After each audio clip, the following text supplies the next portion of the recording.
Alright, hey there guys. So today I'm going to be going over CFrame and some things you can do with it and showing you guys a small little example in game. So what we have here is a definition. This is taken straight from the wiki, if you guys want to go ahead and find this. So let's get right into it. CFrame. It stands for coordinate frame. The C stands for coordinate, as you guys can see here. So all objects inherited from base part have a property named CFrame. Now, what it means inherited from base part is anything that's basically a part. You have your truss part, your wedge part, your regular part. There's basically those are just some of the basics.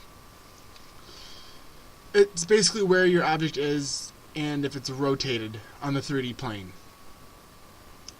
Where it is, how it's turned, and everything all on the map, basically. So the position is part of a C-frame along with the rotation matrix, or your angles, however you're rotating it. That's the rotation matrix.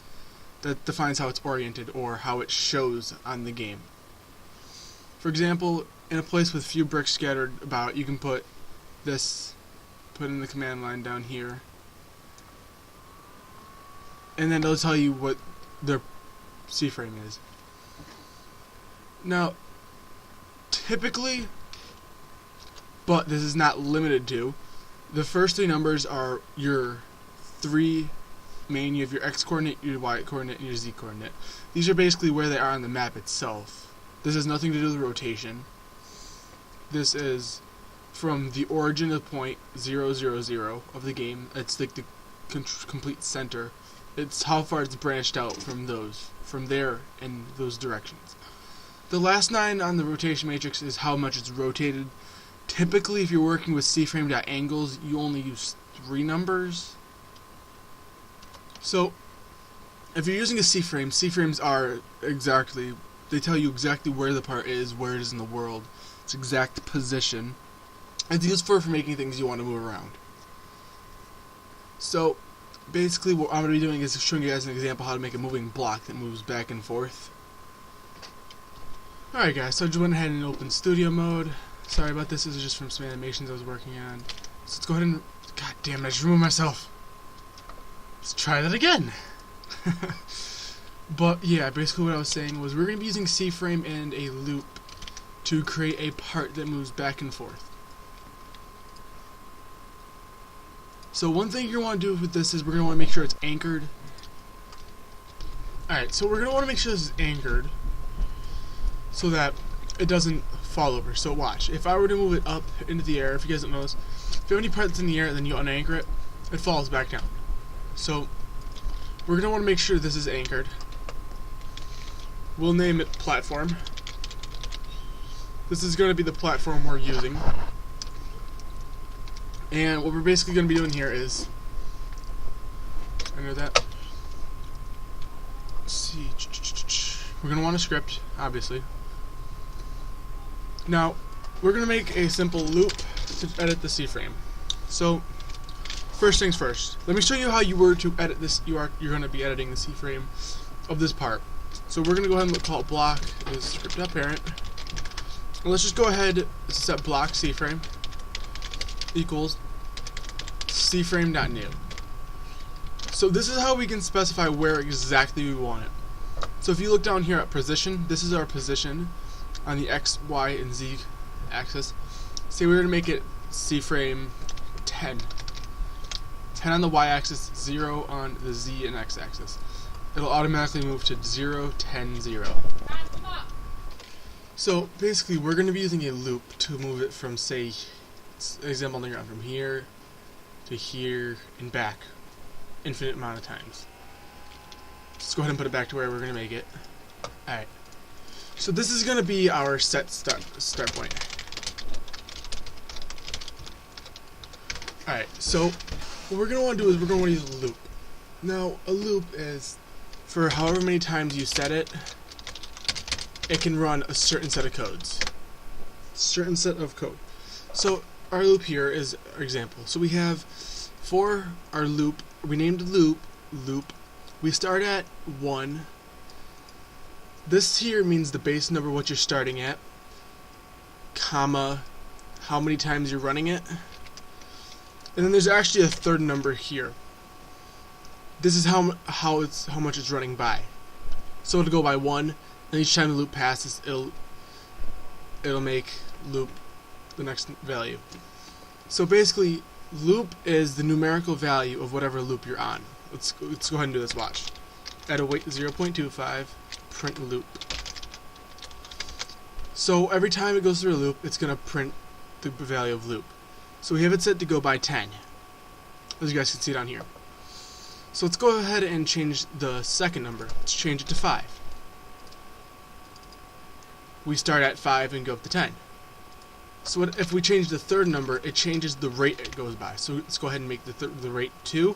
So now it's going by 2s. Now if you guys see here, if it can't reach the number correctly, it'll go as close as possible. In this case, it wouldn't work because it starts at 1 and then, yeah, you guys can tell.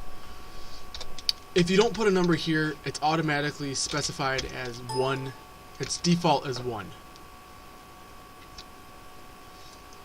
So let's go ahead and do this. Alright, so we have our weight. We want block CFrame equals block.CFrame. Alright, so this will just make it move right back to it won't change anything. Now what we want to do is we want to move the CFrame forward. So we want to do CFrame times new. Now the reason this is going to work is we have our CFrame. This is the initial value. We're setting up an equation to find the new CFrame we want. So here we have it. Now this here, CFrame.times CFrame.new. This is how we're going to specify how much we want to move it by. So if we were to set it as 0, it wouldn't move at all. Now let's go ahead and set the z-axis to 1 and watch what happens. Now it runs a loop and it moves the block. Nice? Alright.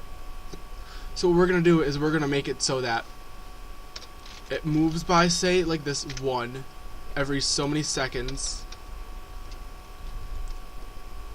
And we just make it look rather pretty smooth. And then we can repeat the same loop but set it backwards to move back. And that's how you can make it move forward and backwards. Of course, that's really, really fast, so let's go ahead and wait for it to get back. You can slow it down, obviously. It doesn't have to be anywhere near as fast as that. You can make it like 0.25, whatever you want to do. And there, you have a moving platform that moves over, that you can keep up with, and then it moves back. Now the thing is here is you could easily make it a larger platform and then use this as like an example. It would be an obby.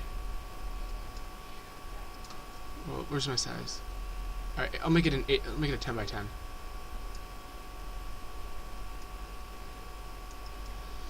Let's go ahead and remove this so we can start it.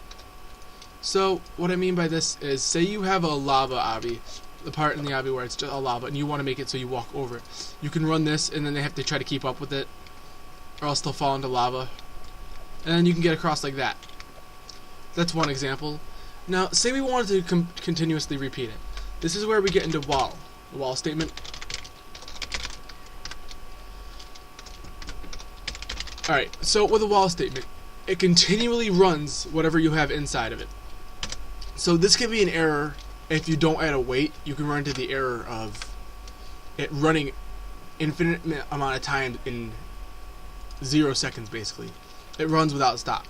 So what's going to happen now is it's going to keep running back and forth infinitely. It's just going to keep going back and forth. That's all there is to it. And now, since we removed that one part, it's not limited just to where it is. We can move it over here. It'll still work, etc., etc. Now, you can move on multiple axes at the same time as well. You don't have to move on one axis alone. So let's make it go sideways. See how it's moving sideways now because we're moving on 2 axes? The same applies as going up. You can make it go up as well. So it's a cool little feature if you want to make a little obby that goes kind of like kind of does this kind of thing.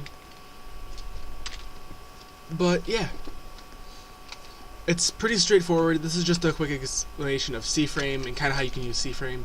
this video kind of introduced you to loops and while statements. I admit I didn't get into too much detail on them, but I will be covering some more on them in the future. So I hope this video helped you guys learn a little bit. If you want to keep learning, feel free to check out my channel for more content I do. As always, thank you for watching. I hope you enjoyed this. I hope you learned. I am trying to get some more content up. I did make another video that I never got to put up yesterday due to some editing errors, so it should be up soon. So again, if you want to help this community grow, feel free to subscribe to the channel, leave a like, drop a comment, share this video with your friends if this helps you at all, and don't forget to join New Era Studios and Roblox. We're trying to expand a little more and get our name out there. So I hope to see you guys on the channel more, and I hope to see you in New Era Studios. Have a good day.